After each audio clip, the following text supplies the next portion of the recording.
साथ इस वक्त मौजूद है केंद्रीय मंत्री गजेंद्र सिंह जी। उनसे बात करते हैं कि जिस तरह से पूरी रैली को लेकर उन्होंने अमित शाह जी ने गहलोत सरकार पर हमले किए हैं, क्या कहना है उसका, किन मुद्दों पर चर्चा करेंगे, आइए बात करते हैं।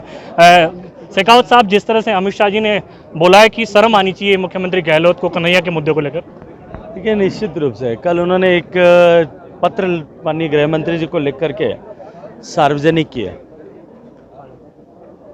और उन्होंने राजनीतिक लाभ के लिए षड्यंत्र की मानसिकता का एक बार और प्रदर्शन किया। अपनी गलती को छुपाने के लिए दूसरों पर दोषारोपण करना और ध्यान बांटना, ये जो जादूगरी की कला है उनको आती है, उसका एक बार और जादू के शो का उन्होंने प्रदर्शन किया है। दिसंबर 2022 में 6 महीने से भी ज़्यादा समय बीत गया। एनआईए उदयपुर कन्हैयालाल टेलर हत्याकांड की जांच पूरी करके चार्जशीट फाइल कर चुके हैं। अब चार्जशीट फाइल होने के बाद में स्पेशल कोर्ट को डेजिग्नेट कराने की जिम्मेदारी जो है वो राज्य सरकार की थी, तुरंत उनको करना चाहिए।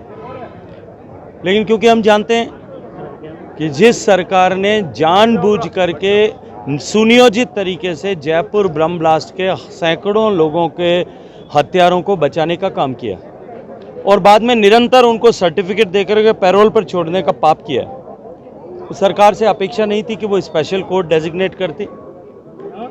3 महीने बाद में एनआईए ने चिट्ठी लिख करके लॉ सेक्रेटरी को आग्रह किया कि आपको इसमें स्पेशल कोर्ट डेजिग्नेट करना चाहिए। 7 जो लोग जो हिरासत में हैं उन 7 के खिलाफ अपराध जुर्म प्रमाणित है, आप तुरंत इनको सजा दिलाएं।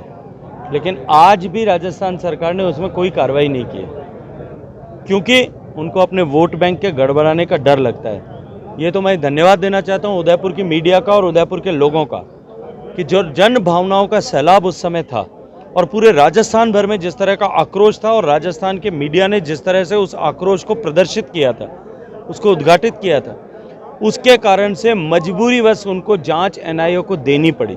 अगर न दी होती तो जो हश्र जयपुर बम ब्लास्ट के केसेस में हुआ या करौली, भीलवाड़ा और जोधपुर के दंगों के समय में हुआ, वही हश्र कन्हैयालाल टेलर के इस मुकदमे का भी होने वाला है। लेकिन शेखावत साहब, वो कहते हैं हमने 4 घंटे में आरोपियों को पकड़ लिया, पीठ थपथपाते हैं। आप कह रहे हैं एनआईए नहीं पकड़ती तो आरोपी। जिन लोगों को पकड़ा था उनमें जिन लोगों का योगदान था, उन लोगों से किस तरह के वादे किए गए थे, एक बार उस पर भी टिप्पणी। एक अंतिम सवाल गहलोत साहब, अगर आप पे बड़े आक्रामक नजर आते हैं, हर बात में आपका जिक्र ना आए तो बात ही पूरी नजर नहीं आती।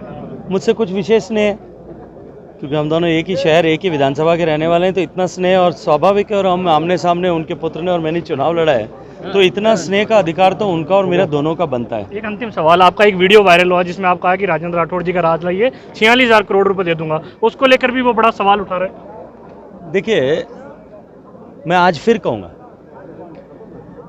ईस्टर्न राजस्थान कैनाल प्रोजेक्ट को सुनियोजित रूप से रोकने का षड्यंत्र राजस्थान की सरकार कर रही है और इन 13 जिलों में से 10 जिले, जयपुर, अजमेर शहर और टोंक, इन 3 को छोड़ करके बाकी सारे 10 जिले जो पूर्वी राजस्थान के हैं, दौसा, सवाई माधोपुर, करौली, धौलपुर, झालावाड़, इन सब 10 जिलों में एक भी बूंद पानी देने की मंशा उनकी नहीं है।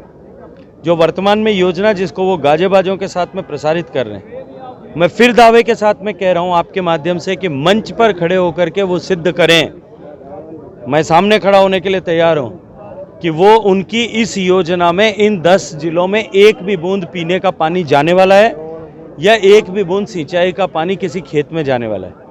कहीं किसी तरह की योजना नहीं है।